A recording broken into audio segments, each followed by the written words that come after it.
ותער לאה ותלד בן ותקרא את שמו ראובן כי אמרה כי ראה השם בעוני כי עתה יאהבני אישי. Rashi sur place il ramène le pshat de Rabotenu et il dit comme ça. Amra, elle a dit Léa pour ce nom qu'elle a choisi de Reuven. Réou ma ben beni le ben hami. Reuven, c'est-à-dire Réou est un ben azé. Et regardez la différence qu'il y a entre lui et le fils de mon beau-père. Le fils de son beau-père, c'est-à-dire son beau-père c'est Yitzhak Avinu. Elle dit le fils de mon beau-père qui est Esav. Elle dit regardez la différence qu'il y a entre ce fils que j'ai amené au monde et regardez la différence entre lui et Esav. Et à quoi elle fait allusion? Elle fait allusion au midot. Esav, Yaakov Avinu, il a pris la Bechora, il a pris la Bracha. Qu'est-ce qu'il s'est juré, Esav? De le tuer. Il fait sa peau, il faut que je le tue. Reuven, il est arrivé la même histoire. La même histoire. Il a perdu sa Bechora, et Yosef Hatzadik a pris la Bechora de Reuven. Et là-bas, c'est pas qu'il l'a vendu de sa propre volonté, c'est pas qu'il était d'accord. On l'y a pris. On l'y a pris, on l'a zappé, on l'a mis de côté, on lui a dit, il bata ta Bechora, c'est où? Tabatsad. C'est Yosef le Bechor maintenant. Comme c'est essayez de mettre de côté, Rabotai. Une sale histoire. Une histoire, Rabotai, que dans les familles, un truc comme ça peut être de la haine à vie. C'est la guerre de 100 ans. C'est la guerre de 100 ans qui va durer comme ça toute la vie, tant qu'il existe. Elle a dit, et là, Léa, elle dit, regardez la différence. Elles savent que lui a vendu la Bechora de son propre initiative, de son propre gré. On y a demandé, c'est lui-même qui est venu, lui-même il a dit, j'en ai rien à faire, prends ma Bechora, fais ce que tu veux avec ça. Et Becholzot, malgré qu'il a fait la chose, il a regretté, il a décidé de tuer Yaakov. Reuven, que la Bechora, on lui a pris. Que les Bechora, c'est a priori, entre guillemets, c'est faux ce que je dis, mais entre guillemets, c'est une injustice, ce qui m'arrive. Pourquoi on me fait une chose pareille? Et malgré tout, non seulement il n'a pas réagi négativement, mais plus que ça, il a tout fait pour sauver la vie de Yosef, pour le sortir du bord, pour les empêcher de le tuer. Il est devenu le protecteur de Yosef. Incroyable hébreu. C'est le protecteur de celui qui est à l'origine de tout le malaise de ta vie, de tout l'échec de ta vie. C'est un bonhomme ici, il représente l'échec de ma vie. J'ai perdu la Bechora, j'ai tout perdu. C'est pour que là, Rabota, il faut bien se mettre dans la lignée dans la race des seigneurs. On est dans la race des seigneurs ici. C'est la lignée des enfants de Yaakov Avinu, Habibi. Reuven, le Bechor, c'est pas une petite affaire. C'est le Bechor dans les Shteves Reshvatim, c'est Gadol, Rabota. Et puis Tom lui dit, Zéou, tu n'es plus un Bechor, tu as tout perdu, roulé. Et on voit comment il a parlé à Yaakov quand il allait mourir, comment il a parlé avec Reuven, qu'il a dit, oh mach, il bataille ta corps, tu as tout perdu avec tes réactions sans réfléchir.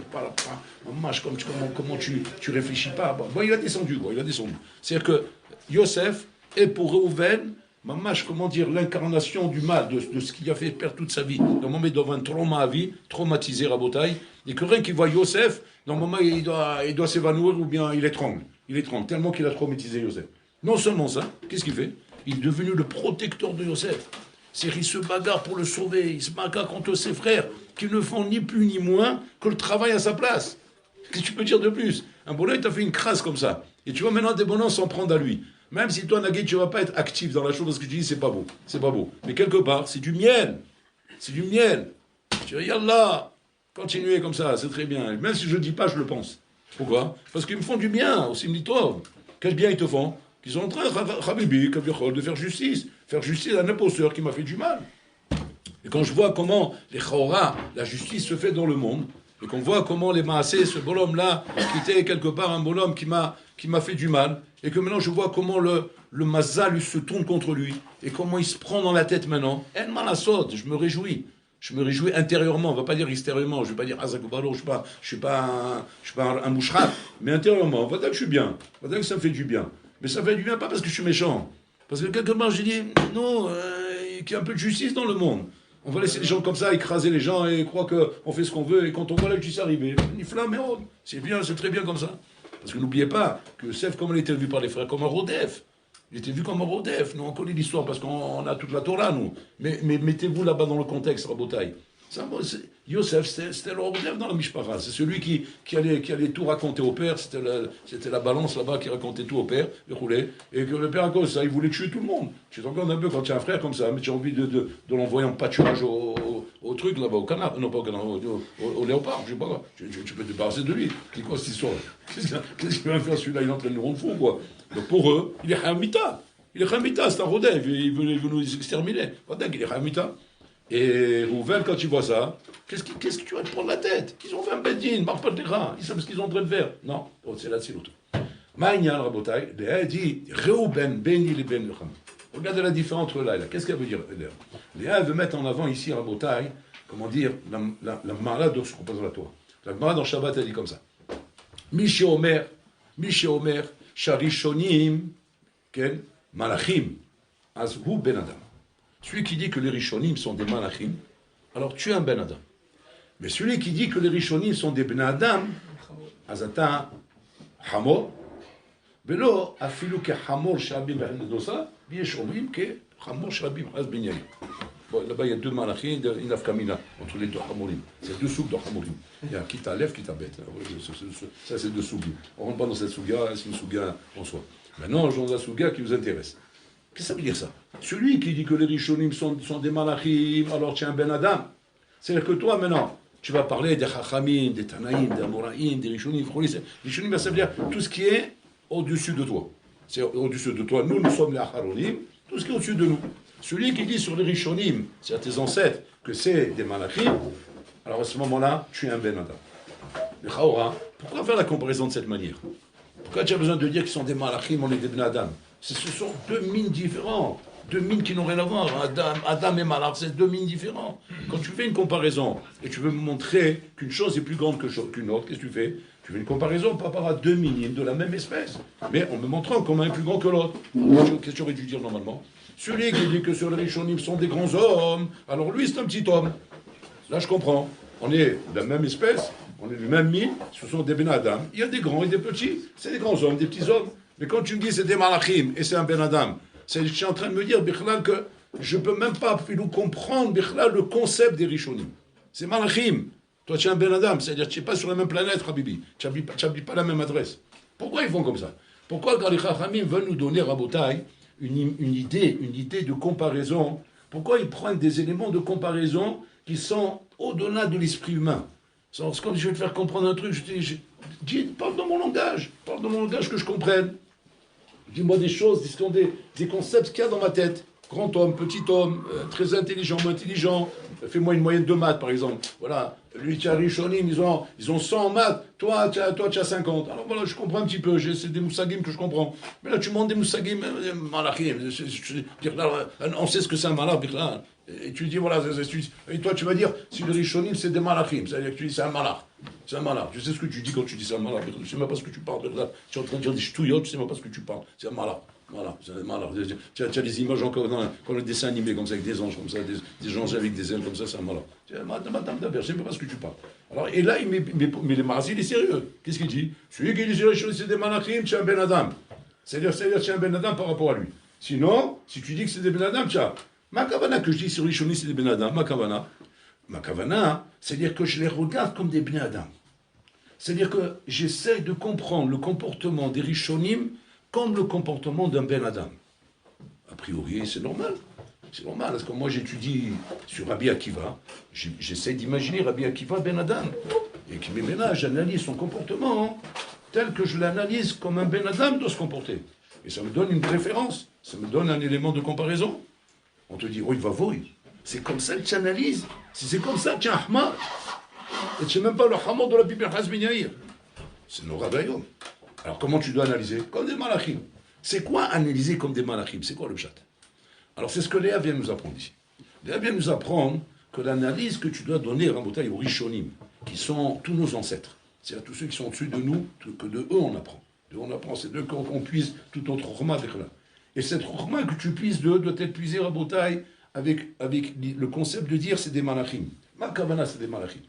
A kavana que ce sont des bonhommes Rabotai qui sont imprégnés de Torah. La Torah, et c'est ça l'erreur qu'il ne faut pas faire. Oui, va voir. Quand maintenant je vais te poser la question, et on va voir si vous allez comprendre l'erreur qu'il ne faut pas faire. Et je vais te dire comme ça. Quand je te parle du Chafetz Chaim, et je te dis comme ça, le Chafetz Chaim est un grand homme. Est-ce que tu t'imagines c'est un grand homme dans un concept humain ou un grand homme dans un concept malach? A priori, on va chercher le grand homme dans le concept humain. C'est normal, c'est là où je suis, moi. J'essaie de le trouver dans le concept humain. Ça va être quoi dans le concept humain? De dire, par exemple, voilà, moi je ne suis pas au niveau du Chafetz Chaim. Le Rav Israël, par exemple, il arrive à étudier, on va dire, il arrive à étudier du matin au soir. Moi, j'arrive à étudier la moitié de la journée. Le Rav Israël, il arrive à, comment dire, à rester concentré comme ça très longtemps. Moi, j'ai un peu moins. Il arrive à pas parler la cholera du tout, moi un petit peu, etc. Je fais une petite comparaison comme ça avec lui, mais une comparaison de Bnei Adam.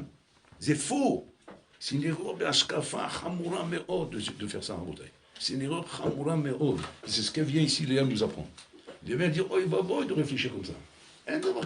Ta comparaison, elle est fausse, elle te fausse tout le problème. C'est hors sujet. Voilà. Tu te rappelles comme vous étiez à l'école. Vous avez rédaction que c'est hors sujet. Bon, avec ça, si tu pouvais, du moment, prendre le banc et le jeter sur la tête de la maîtresse. Hors sujet, c'est quoi hors sujet? Tu as fait un truc de la belle, un truc magnifique, hors sujet. Ça, c'est le truc le pire que tu vas avoir. Au moins, tu dis, bon, il y a des erreurs, etc. Ça va, mais hors sujet, ça veut dire erreur. Je ne sais pas, tu as parlé, tu as développé un truc, mais tu n'as rien compris. Rien compris. Alors que le bonhomme, il est resté une nuit entière, il a veillé, il est hors sujet. Rien compris. Là, c'est pareil. Hors sujet. Si tu te mets à analyser les Rishonim comme des Ben Adam, tu n'as rien compris à ta vie. Tu n'as rien compris à ta vie dans ta vie de Torah. Tu n'as rien compris. C'est quoi le pshat? Le pshat, c'est comme ça. La Torah, Rabotai, elle est divine. Et dire que la Torah est divine, c'est pas stam d'avoir une émouna qui vient de Dieu ou pas. Ça, à la rigueur, comme dit le Rambam, on a été au Béra Sinaï, on a été témoin que la Torah était de marché. On a un Mahalar qui nous explique que la Torah est divine. Je ne parle pas à Mitzad là. Je ne parle pas à Mitzad, une démonstration, comment dire, physique ou historique, où la Torah elle est divine. Je ne parle pas de ça maintenant. Je parle à Kavan au niveau Ashkafa. La Torah est divine. Ça veut dire quoi que la Torah est divine, Rabotai? La Torah est divine, ça veut dire que la Torah, Habibi, te sort de ton matzav de Ben Adam. Un Ben Adam, c'est un bonhomme qui a des midot. Un bonhomme qui a des midot, c'est un bonhomme qui réagit avec ses midot. Ça, c'est un Ben Adam. Être un Ben Adam, c'est un bonhomme qui réagit avec ses midot. Il a des midot, et ses midot lui font des hauts et des bas. Eh bien, ces hauts et des bas existent chez lui. Il y a des fois où il est calme, des fois il est énervé. Il y a des fois où il veut se venger, des fois il ne se venge pas. Il y a des fois où il est sérieux, des fois il est moins sérieux. Il y a des fois où il rigole, des fois il est calme. Il y a des fois il est excité, des fois il s'endort. C'est-à-dire, Ben Adam, Ishlo, Aliot et Iridot, El Marasot. C'est ma save chez Ben Adam. La Torah, elle vient inculquer à l'homme des klalim qui vont le rendre les malami Ben Adam. Les malami Moussak Ben Adam. Si tu n'as pas compris ça dans la Torah, et tu cherches dans la Torah, comme malheureusement on entend beaucoup aujourd'hui, des bonhommes qui essayent, Rabotai, de se casser la tête lorsqu'ils te transmettent un concept dans la Torah, de trouver ce concept dans l'esprit humain, ou dans le comportement humain. Ils essaient de trouver un malin comme ça, philosophique, un mot comme ça, pour montrer que c'est un concept humain. C'est faux, Rabotai. Il n'y a rien d'humain dans la Torah. La Torah, c'est pas du domaine du Ben Adam. Tu dis, où c'est écrit ça? C'est ce qu'il te dit. Ce qui dit que les Rishonim sont des hommes, c'est un Ben Adam. C'est quoi? C'est que tu ne peux pas comprendre qu'un bonhomme, Rabotai, qui a intégré la Torah, est resté un Ben Adam. Un homme casé. Tu intègres la Torah, tu n'es plus un Ben Adam. C'est Nora Bayom de comprendre ça comme ça. C'est-à-dire que quand la Torah étudie comme ça, ne te venge pas et ne garde pas rancune. C'est pas un moussak de Ben Adam. On ne peut pas dire un Ben Adam, comment dire, digne de ce nom, ne te venge pas et ne garde pas rancune. Ça n'existe pas, ça. Ne te venge pas. À la rigueur, il va se retenir. C'est-à-dire, il va se retenir de ne pas se venger. Mais il a envie de se venger. Et pourquoi il a envie de se venger? Parce que je suis un Ben Adam. C'est quoi se venger? Se venger, c'est attention, c'est pas aller prendre une hache et couper la tête à l'autre. Non, c'est simplement, j'ai demandé un service hier, il ne me l'a pas rendu. Il vient me rendre un service, j'ai pas envie de le rendre. Pourquoi je n'ai pas envie? Parce que je l'ai vu, il pouvait me le faire. Il avait le moyen de le faire. C'est pas qu'il ne pouvait pas. S'il ne peut pas, c'est autre chose. Il ne faut pas être vicieux. Il peut pas. Mais je crois qu'il pouvait. Mais c'est un non. Comme ça, par principe. Qu'est-ce qu'il me dit? En plus, il me le dit. Qu'est-ce qu'il me dit? Par principe. Pourquoi me rendre service? Casse-toi la tête un peu tout seul. Sois un homme. Il en a marre de taxer les gens. Taxe pas ici. Tu as compris? Si, c'est la loi de la jungle. Quoi le daling va? Mais il m'a jeté, quoi. Il m'a jeté comme une serpillière. Le lendemain, Zolo, il vient comme si rien n'était. Je t'en supplie, maman, je suis un petit service, là, maman, vraiment, tu vas me dépanner parce que vraiment, je suis dans l'embarras totalement. En tant que Ben Adam, mais tu vas te faire un kiff maintenant, ouais, tu lui rends la monnaie à sa pièce. Et tu n'auras pas l'impression de faire du mal. Au contraire, tu auras l'impression, Sarakol, de l'éduquer, de le mettre à sa place, qu'il comprenne un peu son erreur. Non, moi, je n'ai pas l'impression de faire du mal. Au contraire, qu'il comprenne, pas chouette, les erreurs qu'il fait, qu'il comprenne le mauvais qu'il est. Il est mauvais. Pourquoi tu vas le laisser croire qu'il est bon alors qu'il est mauvais? Il est mauvais, ben on va lui dire qu'il est mauvais, on va lui mettre la tarte au visage. Tu es mauvais, voilà, c'est tout. Ça, à la rigueur, on va dire, La Torah m'interdit. Je transgresse un lave quand je fais ça. Je transgresse un lave d'Oraïta. Alors qu'est-ce qu'il faut faire? Je vais me retenir. Bon, on va dire en tant que Ben Adam, je vais réussir à me retenir. Parce qu'on te demande de te retenir. Ah bon, c'est de la résistance, je vais me retenir. Mais attention, intérieurement, je boum, je suis une cocotte minute. J'ai envie de le déchirer le bonhomme. Mais intérieurement, ça va entraîner quoi ça? Sina, la sinatrinam. Et le malin sort. Ce que je bouche d'un côté, ça sortira de l'autre côté. Un Ben Adam, Babotaï, c'est pas un malard. Si tu as bouché d'un côté, ça sortira meilleur. Tu as bouché l'onokem, il y aura sinatrinam. Je ne suis pas mal piffé. Antipathique. Je n'aime pas du tout ce garçon. Et même tu oublies à Filou, parce que le temps il passe. Mais je ne sais pas pourquoi, les années sont passées, je ne peux pas le piffrer toujours. Je ne sais pas. Et même tu as oublié, même tu dis, je ne sais pas pourquoi je n'aime pas. Mais parce qu'il s'est passé un truc là-bas, tu as oublié, roule, mais tu ne peux pas l'aimer. Et la Torah te dit, aime-le. Maintenant la Torah va plus loin, deuxième vitesse. L'otitor, ne garde pas rancune. C'est-à-dire que tu dois le regarder comme si il ne t'a jamais rien fait. Comme si c'était un ange. Comme si c'était le gadolador. Tu dois lui rendre le même kavod, le même rapport, la même gentillesse, le même service, comme mon meilleur ami. Alors que c'est le diable en personne. Voilà ce que la Torah demande. C'est humain ça? Il n'y a rien d'humain là-dedans. Ça, c'est les malam et ben Adam. Maintenant, vous allez me dire, ouais, d'accord, mais c'est marqué dans la Torah. Il n'a rien à mis. La Torah te demande de te dépasser. La Torah te demande de devenir plus qu'un ben Adam. De sortir de ce matzah de ben Adam et de devenir à l'image d'Hachem. Kidushim tiou ki kadosh ani. Tu comprends ce qu'il demande Hachem? Soyez kadosh. Pourquoi? Ben parce que ton rave, il est kadosh. Voilà, là, je comprends. Tu me demandes de ressembler à mon rave. Mon rave, bon, je le connais. Non, il n'a rien à mis. Je vais pouvoir par quel chemin je vais passer pour le rejoindre. Bon, là, qu'est-ce qu'il prend comme référence? Ben moi, soyez kadosh. Pourquoi? Parce que moi, je suis kadosh. Non, tu exagères là, oui, tu penses. Tu viens me demander des kadosh parce que tu es kadosh. Mais toi, tu es kadosh parce que tu es kadosh. Moi, je ne suis pas kadosh. Moi, je suis un kel. Comme ça, je deviens un malard. Tu vas être un malard comme ça, tu rigoles, quoi. Et tu vois que c'est ce que la Torah demande. C'est que la Torah prétend, à la prétention, Hachem a la prétention avec la Torah, d'être capable de te rendre les mal amis Ben Adam. On raconte comme ça avec le Chavetz Chaim. Qu'une fois, le Chavetz Chaim devait être témoin dans les tribunaux. Ouais, c'était en pénal. Hein. C'est une sale affaire qui s'est passée là-bas en Lituanie. Là-bas. Et c'était une affaire de pénal. Une affaire grave où le bonhomme, c'était un ancien talmid de la Yeshiva qui pouvait se prendre, mamage, 20 ans de prison. 20 ans de prison dans les prisons russes là-bas chez Melhem. C'est 20 ans de prison chez les Russes, c'est 200 ans. Et le bonhomme, ils sont là-bas, il n'existe plus le loi. Et donc le Chavetz Chaim était le témoin principal dans la chose. Bon. Ils ont été damnés, oui ou non, il faut aller. Vous avez dit, c'est pas qu'il faut aller. Al-Ta'amod al-Damrecha. Al-Ta'amod al-Damrecha.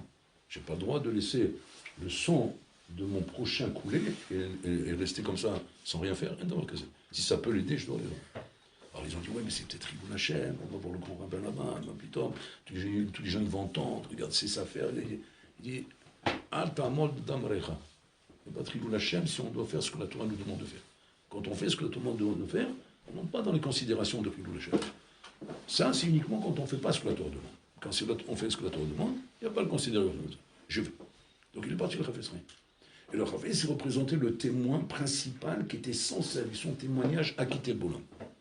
Acquitter le bonhomme, carrément.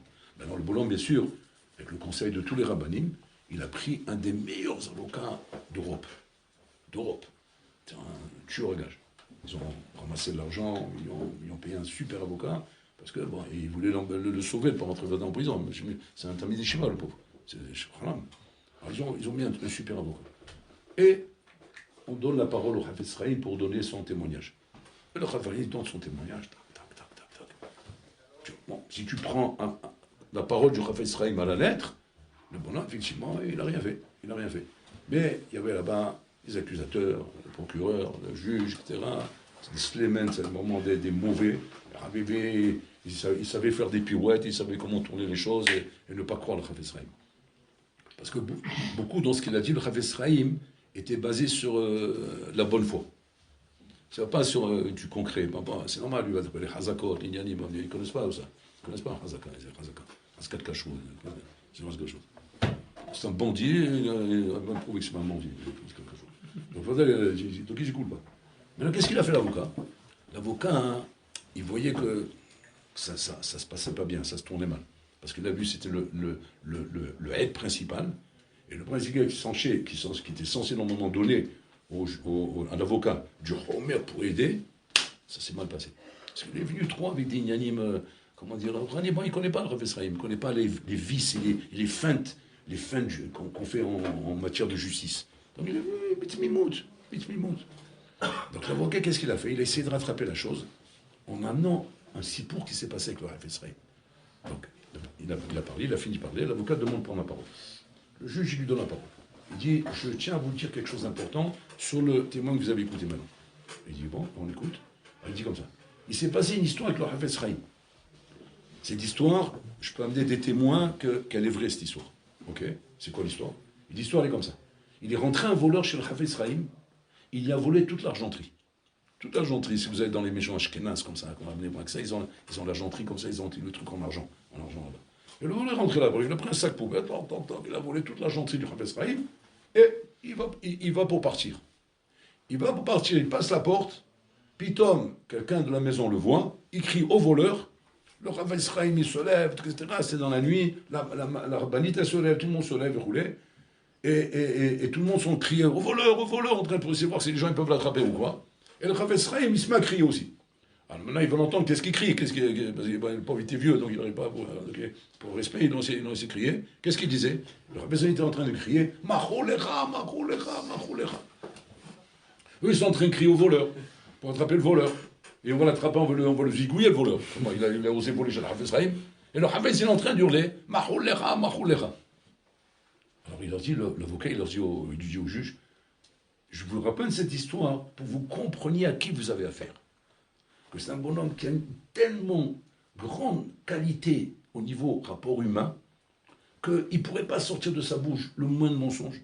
Il ne pourrait pas sortir de sa bouche le moins de vice, la moindre malice. C'est un homme intègre. C'est un malach Hashem Sevakot qu'on ne peut pas imaginer d'être capable de dire à un voleur qui a volé, ouais, parce que malheureusement c'était un juif, oui, et que ce juif il était dans le besoin, c'est ça qui l'a poussé à voler. Et que le Rav Israël, donc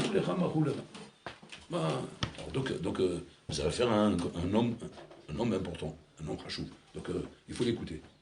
Le juge, il s'est levé, mais il a fumé à l'avocat. Il a fumé. Il a dit, si c'était pas que je ne veux pas vous manquer de respect, monsieur l'avocat, parce que vous êtes un avocat de grande pointure, vous devez réapprendre votre métier. Réapprendre votre métier. Si vous croyez dans une affaire comme ça pénale, on peut amener des histoires pareilles, et s'imaginer qu'on va être tamim et naïf de croire des choses pareilles, il dit, il faut apprendre ton métier. Tu as un problème. Tu as un problème si tu amènes une histoire comme ça. C'est-à-dire que le juge disait, c'est votre temps et ça me confirme encore plus combien j'ai affaire ici à une bande de menteurs. C'est quoi la réaction? Non, cette histoire, elle a fait une explosion à l'époque. C'est que, Pachout, il ne croyait pas que c'était possible une chose pareille. Impossible que le Hafez Chaim ait pu dire à ce bonhomme, Macholecha, Macholecha. Impossible, un bonhomme. On te vole ta moto, on te vole tes affaires, on te vole. Et le bonhomme, tu vois le voleur de loin, et tu vas crier Macholecha, Macholecha. Parce que de toute façon, tu peux rien faire, tu ne peux pas l'attraper rouler, donc Macholecha, Macholecha. Maïnia de plein de choses pareilles. C'est le Hafez Chaim. Comment il arrive à une madriga pareille? La Torah Kedosha. La Torah Kedosha, elle a amené des madrigotes où on ne comprend plus le bonhomme comment il agit de cette manière. C'est ça, Rabotai. Kemalachim. Kemalachim, c'est-à-dire la Torah rend les bonhommes des malachim, Rabotai. Et quand tu rends les bonhommes des malachim, tu dois comprendre que c'est des malachim. Et toi, tu es un ben adam par rapport à ça. Et qu'en tant que ben adam, tu as des réactions, tu as des midotes, tu as des choses que tu ne comprends pas, que tu n'arrives pas à comprendre. Birklal, comment une chose comme ça, elle est possible chez eux. Mais attention, si jamais tu dis c'est des ben adam, ça veut dire quoi? Ça veut dire que tu ne veux pas croire à l'histoire. Et tu me dis, quand tu me ramènes des histoires sur Afshar qu'il étudiait sans arrêt, tu me ramènes des histoires sur un tel qui a fait telle chose, du roulé, c'est l'homme Mechazek Oti. Contraire, c'est l'homme Mechazek Oti. Qu'est-ce que ça te fait? Contraire, c'est Masben Oti. Pourquoi? Parce que j'arrive pas à croire qu'une chose comme ça elle est possible. Mais pourquoi tu n'arrives pas à croire? Parce que tu regardes un Ben Adam ici. Tu regardes Ben Adam, Atachamor. T'as l'homme Ben Adam. C'est-à-dire que pour comprendre Rabotai, ce qu'on t'amène des Rishonim, il faut que tu te mettes dans la tête que c'est des malachim. Mais comment on devient malach? Par la Torah Kedosha. Avec la Torah Kedosha, on devient malach, Rabotai. Rouven, comment il a pu arriver à une chose pareille, à une madriga pareille, de devenir le défenseur de Yosef, grâce à la Torah Kedosha? Sans la Torah Kedosha, Baruch, n'importe quel bonhomme, on lui fait un truc comme ça, mais il a eu le bonhomme, au contraire, alvaï qu'on le fasse disparaître de la terre, alvaï qu'on le fasse du mal, alvaï que Yosef soit tué par ses frères. Non, je le sauve. Mais pourquoi? Parce que j'ai la Torah Kedosha. C'est-à-dire que tu vois, de là, Rabotai, que la Torah Kedosha nous demande Rabotai, des madrigot à Sumot. Rabban Kotler, il ramène le maasé qui s'est passé à Rabbi Shimon ben Shetar, qu'on a ramené. Rabbi Shimon ben Shetar, il demande à ses élèves, j'ai besoin d'un hamor, achetez-moi un hamor. Ils vont acheter le hamor chez un Mohammed là-bas. Il amène le hamor, il trouve dans les cheveux du hamor, il trouve là-bas un diamant. Un diamant exceptionnel. Les élèves, ils disent, Vodarav, Hachem, oe votre. Il t'aime. Il t'a enrichi. Tu as été chercher un hamor, il t'a donné un diamant. Il dit, rien d'abord casé. Hamor kaniti, ya'alom lo kaniti. Ça va dire, et ta yalom na aravi. Faut rendre le yalom. Ils vont là-bas, ils donnent le yalom au aravi. Le aravi voit ça, hein. Il s'exclame. Baruch Hashem shel Rabbi Shimon ben Shetar. Il demande à mon Kotler, pourquoi l'arabe n'a pas dit Baruch Rabbi Shimon ben Shetar? Pourquoi il a dit Baruch Hashem shel Rabbi Shimon ben Shetar? Comment il a compris qu'il fallait dire comme ça? Pourquoi il n'a pas dit tout simplement, comme un goy dirait, si jamais un goy demain tu lui rends un service ou quoi, il va dire, tu sois béni un tel. Il ne va pas dire Baruch Hashem shel Rabbi Shimon ben Shetar. Parce que l'arabe, Rabotai, il faut savoir, c'est un Ahmar. Et Ahmar ne peut pas comprendre qu'un Ben Adam est capable de faire une chose pareille. C'est impossible une chose pareille. Si ce n'est pas que Hachem a inculqué à Rabbi Shimon ben Shetar une chose pareille. Vous, Ben Adam, ou le Acher la guerre d'avoir cassé.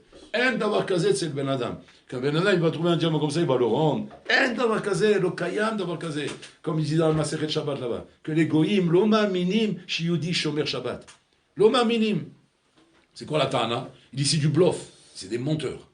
Un juif ne peut pas être shomer Shabbat. C'est-à-dire si demain tu fais une thèse à la faculté, l'université, ouais, où tu présentes comme devoir Shmirat Shabbat. Ouais. Là-bas, tu vas voir la réaction des gens, c'est quoi? Menteur, mensonge, scandale. Pourquoi? Impossible. Tu as expliqué les 39 Belachot, tu as expliqué tous les détails, tous les toldot, les avot et les toldot, tu as expliqué tous les sourds de la banane. Mais bon, là, il faut écrire là-bas. Ben, un menteur, c'est impossible. On peut pas. Un bon là, il ne peut pas être Shomer Shabbat. Mais non, tu vas dire, bon, peut-être, j'ai compris, ils disent ça parce qu'en fait, il y a beaucoup de choses. Non, qu'est-ce qu'elle dit la Gemara? La Gemara ne dit pas parce qu'il y a beaucoup de choses. Qu'est-ce qu'elle dit la Gemara? C'est impossible. Pourquoi? Parce que Adam, Oler Bachouk, le jour du Shabbat, il trouve un portefeuille avec plein de billets dedans. Ouais, plein de billets comme ça d'euros, des 500 euros comme ça. T'as une liasse comme ça, une belle liasse, vous voulez. Et le bonhomme, il va passer. Il ne va pas ramasser le portefeuille. Ça, on peut être témoin de ça, même souvent. Même souvent, on peut témoigner ça.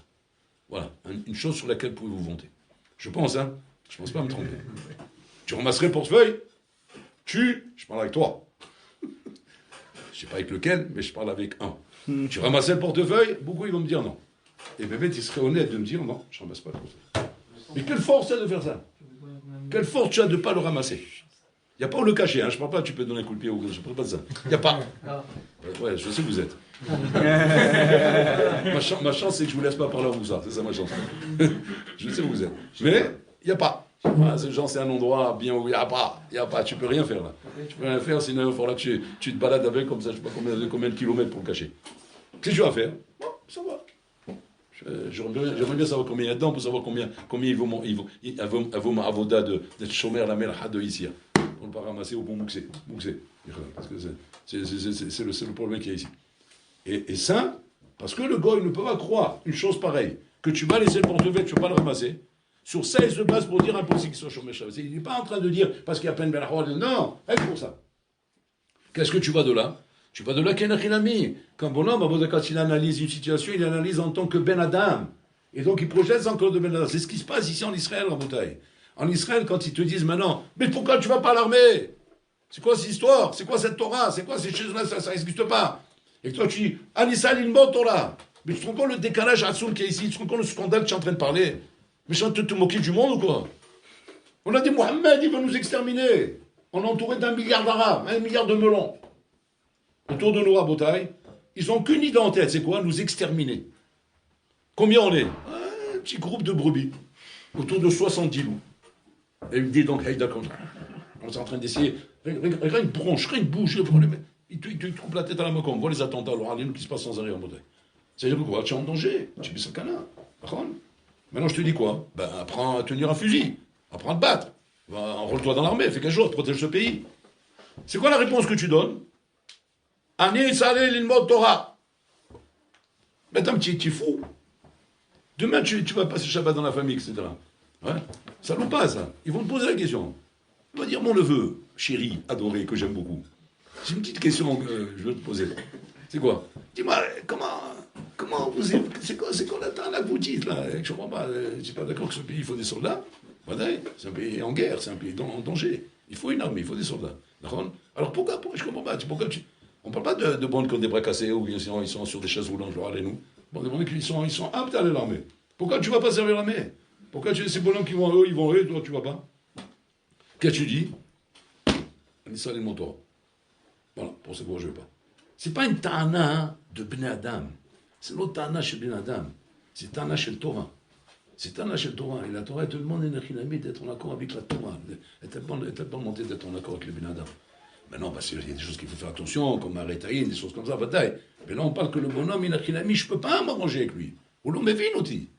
Si tu peux t'arranger, tu peux lui faire comprendre. Les tovato, tasbirlo, pour ne pas qu'il ait mal au crâne. Mais maintenant, Nagui, je suis sur un dossier qui ne peut pas comprendre. Ou le acholavine. Acholavine. Qu'est-ce que je veux faire? Alors maintenant, tu vas dire, oui, mais en attendant, il y a Hilou Lachem. En attendant, il s'imagine que tu te moques de lui. Hein, Hilou Lachem. On est au Torah. Moi, je fais d'Atorah, je ne vais pas avoir crainte sur Hilou Lachem. Non, mais tu comprends, c'est quoi ce niveau? C'est un niveau de Torah, ce n'est pas un niveau de Ben Adam.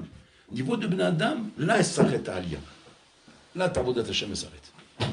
Là, à ce moment-là, c'est échec et mat. Là, tu passes plus. Tu passes plus, et là, tu arrêtes l'Aliyah. Tu montes pas un échelon dessus. Et c'est là-bas que va s'arrêter ta Aliyah. Voilà, ta carrière de Ben Torah s'est arrêtée là. Pourquoi? Parce que là, tu ne sais plus répondre. Et comme tu ne sais plus répondre, tu t'arrêtes. Tu t'arrêtes. Inconsciemment, c'est tes problèmes. C'est tes problèmes qui sont là et qui te bloquent dans ton esprit. Qui bloquent ta Aliyah. Maintenant, tu ne le dis pas. C'est dans l'inconscient. Mais cette inconscience existe. Et cette inconscience vient te créer des blocages dans ta voie d'attaché. Et t'empêche de monter plus haut que tu pourrais monter. Pourquoi? Parce qu'inconsciemment, j'ai une dizaine de questions dans mon crâne ici, d'accord, qui me bloquent la tête. Ils sont là. Je ne les exprime même pas. Ils sont dans l'inconscient, refoulés dans l'inconscient. Mais elles sont là, mes questions.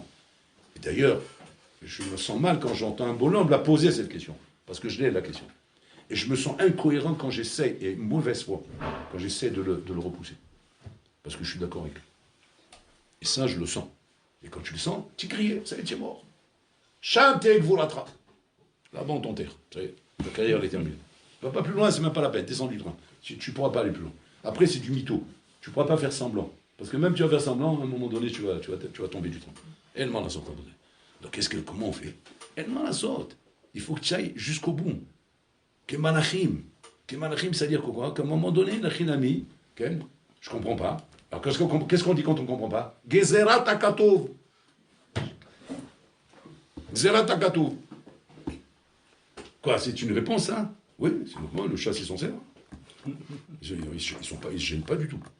Comment ils ne gênent pas? Mais en pleine discussion, j'ai dit une ta'ana tsuma, une kusha tsuma. Maintenant, la chol, il ne sait plus répondre. Qu'est-ce qu'il fait? Gezerat akatov. C'est trop facile. Ça, c'est comme les enfants. C'est quand les enfants, mais c'est comme ça que les enfants gagnent. C'est quoi? Mais pourquoi? Comme ça. Ça, c'est une réponse d'enfant. Les enfants, ouais, c'est comme ça, parce que c'est des enfants. Les enfants, on ne se prend pas la tête avec eux. Ils ne cherchent même pas de réponse, comme ça. Mais c'est ça la vérité qui sort de la bouche des enfants. C'est qu'en fait, il a compris qu'il y a des choses qu'on ne peut pas expliquer. Et c'est comme ça. Et même si tu deviens un adulte, tu dois savoir que la Torah, tu ne peux pas tout expliquer. Et alors, c'est comme ça. Ah, les Chaura, tu n'es plus en accord avec le monde qui est autour de toi. C'est-à-dire, on ne te comprend plus. L'homme est venu motra. L'homme est un outil. Mais pourquoi l'homme est un outil? Parce que ça émet. Zéro. Mais pour arriver à dire c'est émet, alors que je n'arrive plus à comprendre et que je n'arrive plus à expliquer, il faut que tu dépasses ton niveau de Ben Adam. Parce que si tu restes un Ben Adam, avec la cohérence d'un Ben Adam, avec la logique du Ben Adam, avec le raisonnement du Ben Adam, avec les arguments du Ben Adam et les réponses du Ben Adam, c'est fini. C'est beau. Là, tu t'arrêtes. Là, tu t'arrêtes, tu descends et va dormir. C'est plus pour toi, ces histoires. C'est ça, Botaï. C'est ça. Quand un Bachour, il arrive au stade de dire Torah, Yves, Aniroev et ta Torah. Maintenant, il annonce à ses parents allez, papa, maman, je fais pas d'études, je veux devenir un avraire. Tu rigoles, quoi, ça c'est Gog ou Magog avant l'heure. Gog ou Magog, il n'est pas arrivé, c'est Gog ou Magog. C'est-à-dire, il a devancé Gog ou Magog, celui-là. Et pourquoi? Mais c'est normal, pourquoi? Parce que tu es en train maintenant de mettre en conflit, ouais, Rishonim avec Acharonim. C'est un conflit de Rishonim avec Acharonim. Rishonim, ils sont pas là. C'est des Malachim. Alors, toi, Malach, c'est quoi? Torato, Manuto. Torato, Manuto. Et c'est quoi les Acharonim? Acharonim, il faut que ce soit cohérent, il faut tout soit logique. Mais on n'est plus dans la logique, c'est ça la bataille. C'est qu'à un moment donné, la Torah nous demande un dépassement. Et maintenant, avoir la prétention de dire, non, on peut tout expliquer, non, on peut tout aplanir, il faut trouver. On peut pas, ne dit pas des choses pareilles. Il faut trouver le moyen d'aplanir. Il faut que les choses soient, qu'elles rentrent dans l'esprit humain, parce que sinon, il y aura un décalage, après c'est fini. Après les gens, ils vont... Tu ne peux pas aplanir tout, tu ne peux pas comprendre tout dans la Torah. La Torah, c'est dans son rov, c'est Rokim Mishpatim, c'est Xalat HaKatuv. C'est des niveaux qui sont au-delà du niveau humain. Yaakov Avinu, Rabotai, il travaille 7 ans pour Rachel. Mettez-vous dans le contexte d'un être humain. 7 ans pour Rachel. Il se donne corps et âme. Une fois qu'il a travaillé 7 ans pour Rachel, on lui fait la Hatouna. Maintenant, qui c'est qui va être dans la... Ben, c'est Rachel, non? Maintenant, qu'est-ce qu'il a fait, Mzolov, là-bas? Il a mis Léa à la place. Mais je te rends compte, quel coup. Mais c'est un scandale international, ça, Bibi. Il a mis Léa à la place. Et l'autre, il se lève, il voit Léa. Mais j'imagine, n'importe quel bonhomme, un khatan, tout frais, le pauvre, il va se mettre une cana. Et ça lui a pas coûté, un peu d'ishtadlout. 7 ans de travail de travaux forcés pour se marier avec elle. Et maintenant, il trouve Léa à Rabotai. La Torah nous raconte. Il vient chez Lavan, il lui dit, pourquoi tu m'as fait ça? Qu'est-ce qu'il lui dit? Regardez ce qu'il répond. Chez nous, on ne fait pas comme ça, c'est Minagamakom. Mais qu'est-ce que tu mets un problème s'il te répond ça? Il t'a pris ta kala, il te l'a mis, je ne sais pas où, il t'a mis la Knisa, il t'a mis l'autre à la place. Mais tu te rends compte un peu le coup? Tu la connais la grande, c'est pas que tu l'as pas vue. Moi je veux pas la grande, je veux la petite. C'est la petite qui m'a plu. C'est Rachel. Eh ben c'est normal, tu veux te marier avec elle.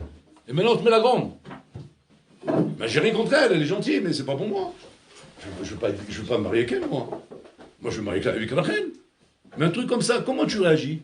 Comment un homme, il réagit? Mais c'est un scandale, c'est la fin du monde, il envoie ça va ta mère, ce divorce, c'est pas le ménage, Rabotai, c'est le scandale du siècle.